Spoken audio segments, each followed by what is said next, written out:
vos sabés que se está avanzando en lo que vamos conociendo de a pocos, Sí. digamos, o lo van dosificando la información. No conocemos la letra del proyecto definitivo de la reforma laboral, pero bueno, las pymes, que es uno de los Mm, sectores, digamos, más mm, generadores, o por lo menos que de mano de obra, digamos, tiene gran parte de la absorción de la mano sí, de obra en la Argentina, la tiene las pymes.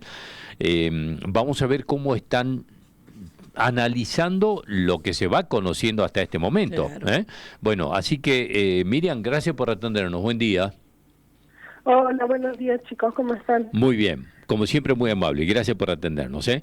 Bueno, ¿cómo están viendo ustedes lo que se va conociendo hasta aquí de lo que sería o iría a ser el proyecto de reforma laboral? Lo pongo todo esto en potencial porque hasta aquí son nada más que trascendidos y no conocemos la letra chica.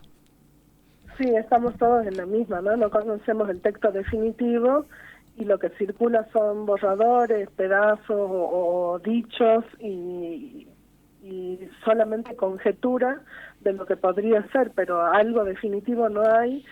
Y entonces desde la mirada del sector PYME vemos con cautela todo lo que va trascendiendo, ¿no? Porque es como pasaba en la vez anterior, ¿no? Con la ley base y todo, de que todo pareciera que se tiran a baraja algunos temas y se ve cuál va a ser la reacción que va a haber para después poder trazar un borrador real, ¿no? Ujú. En teoría, y hablamos solamente en teoría, quieren modernizar o buscan modernizar las relaciones laborales, pero todavía ese texto no está al alcance, pero pareciera que está más orientado a las grandes empresas que a las pymes, ¿no?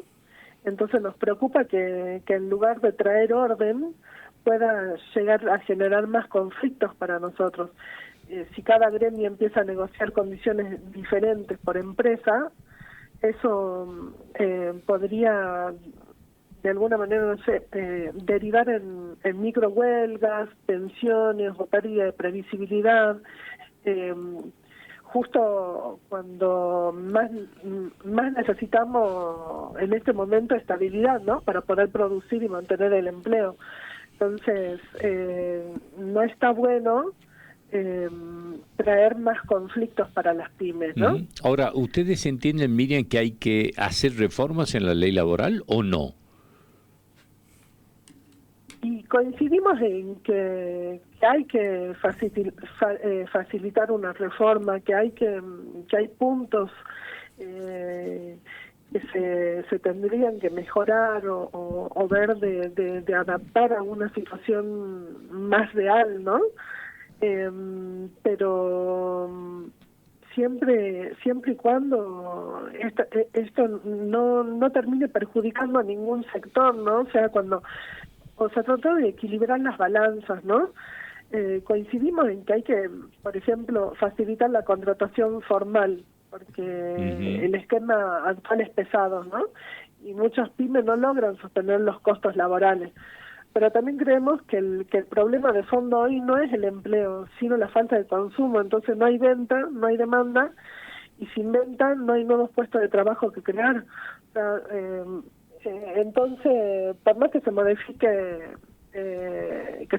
la ley laboral, si no se reactiva la economía interna, todos los cambios van a quedar en el papel. Ujú.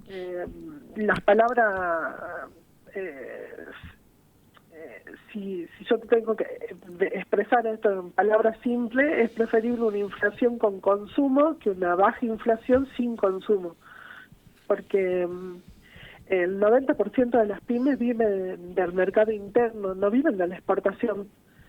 Entonces, en cuanto a empleo, sería esto, ¿no? Y después, si yo te tengo que decir algún punto positivo de la reforma, si se implementa bien, y puede ser que haya posibilidad de pagar indemnizaciones en cuotas, y esto puede dar aire a las empresas chicas, ponele, ¿no? Sí. Y, y esto, porque hay gente que lo mira de un lado y hay gente que lo mira del otro. La negociación de productividad podría tener sentido si se hace con criterios claros y sin un abuso sindical. Pero no es lo mismo que una gran empresa vaya a discutir con un sindicato cuáles van a ser los sistemas de productividad y cómo se va a medir esto, a que vaya una pyme que no tiene la misma espalda, no tiene la misma capacidad de negociación. Miriam, Entonces, una de las cosas que plantea, o por lo menos que trasciende, ¿no?, que se estaría analizando es, yo no sé si la palabra correcta es la federalización o la regionalización de los convenios de trabajo, en función de que muchas veces se negocian a nivel nacional, donde, digamos, una pyme de la provincia de Buenos Aires o de la ciudad de Buenos Aires tiene, o de Córdoba o de Santa Fe, que tienen un mercado muchísimo más cerca de los puertos, pero además un mercado de gente, de potenciales clientes muchos más amplios a lo que puede pasar en alguna de las provincias del norte o del NEA o del NOA. Entonces, se hablaba de la posibilidad de regionalizar los convenios para que se establezcan de acuerdo a lo que son las realidades económicas de cada zona. Eso, ¿cómo lo ven ustedes en caso que esto se concrete y que se discuta, ¿no? y bueno, hay dos bibliotecas, ¿no? Pero para que esto funcione necesitamos una mesa de diálogo real entre el gobierno, las pymes y los trabajadores, donde se escucha a todos los sectores. De lo contrario, corremos el riesgo que con esta reforma, que se piensa desde los escritorios de Buenos Aires, no reflejan la realidad del interior ni de las pymes que sostienen el empleo local. Y la regionalización, está bien, regionalicemos la ley laboral, ¿no? Regionalicemos los convenios y regionalicemos todo, pero regionalicemos también entonces el combustible, todo, donde las provincias, dejemos de subsidiar a la provincia de Buenos Aires, o sea, para hacer una regionalización tiene que ser regionalización en todo, porque si no, estamos para unas cosas, unas cosas sí y otras no, y entonces la desventaja del interior termina siendo muy grande y en detrimento siempre de la provincia de Buenos Aires. Y entonces, que nos están llevando, porque yo no estoy de acuerdo, ¿no? Pero nos están llevando a mirar solo el propio ombligo. O sea, nos están obligando a pensar en individual. O sea, el pensamiento colectivo se está perdiendo. Entonces, yo creo que lo que están tendiendo a hacer es que cada uno mira por su ganado, ¿no? Y entonces es seguir dividiendo el país, seguir dividiendo al ciudadano, seguir dividiendo a las pymes, seguir dividiendo ¿me entendés? O sea, lo que no quieren es la pelea conjunta, lo que no quieren es que vayamos de alguna manera en masa a pedir nada. Entonces, esto es muy en desventaja de las pymes, Miriam, muy en desventaja de todos, ¿no? Hasta del propio trabajador. Miriam, si tuvieras que establecer, digamos, porque se habla de que, bueno, a la pyme como la gran generadora de mano de obra, ¿cuánto del sistema actual laboral que tenemos en la Argentina impide, digamos, que se habla muchas veces, digamos, de la industria del juicio, hablando del tema de las indemnizaciones, de el temor que se tiene en el sector que podría tomar mano de obra justamente por este tema, por lo que son las acciones sindicales que muchas veces son medio salvajes y terminan perjudicando? ¿Cuánto de lo que está establecido en el sistema actual crees que perjudica la generación de mano de obra o la incorporación de esa mano de obra informal a la formalidad? Y mira, en Argentina hay más de 650.000 pymes registradas. Eso es que generan el 70% del empleo privado formal, ¿no? Alrededor de 14.000 pymes activas, o sea, registradas, hay en Salta, ¿no? Y generan el 60% del sector comercial y de servicios.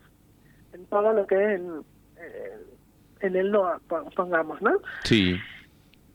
En lo que va del gobierno actual, tenemos 12.000 pymes aproximadamente, son datos viejos, pero más o menos era el número de 12.000 pymes en el país que habían cerrado, ¿no? Uh-huh.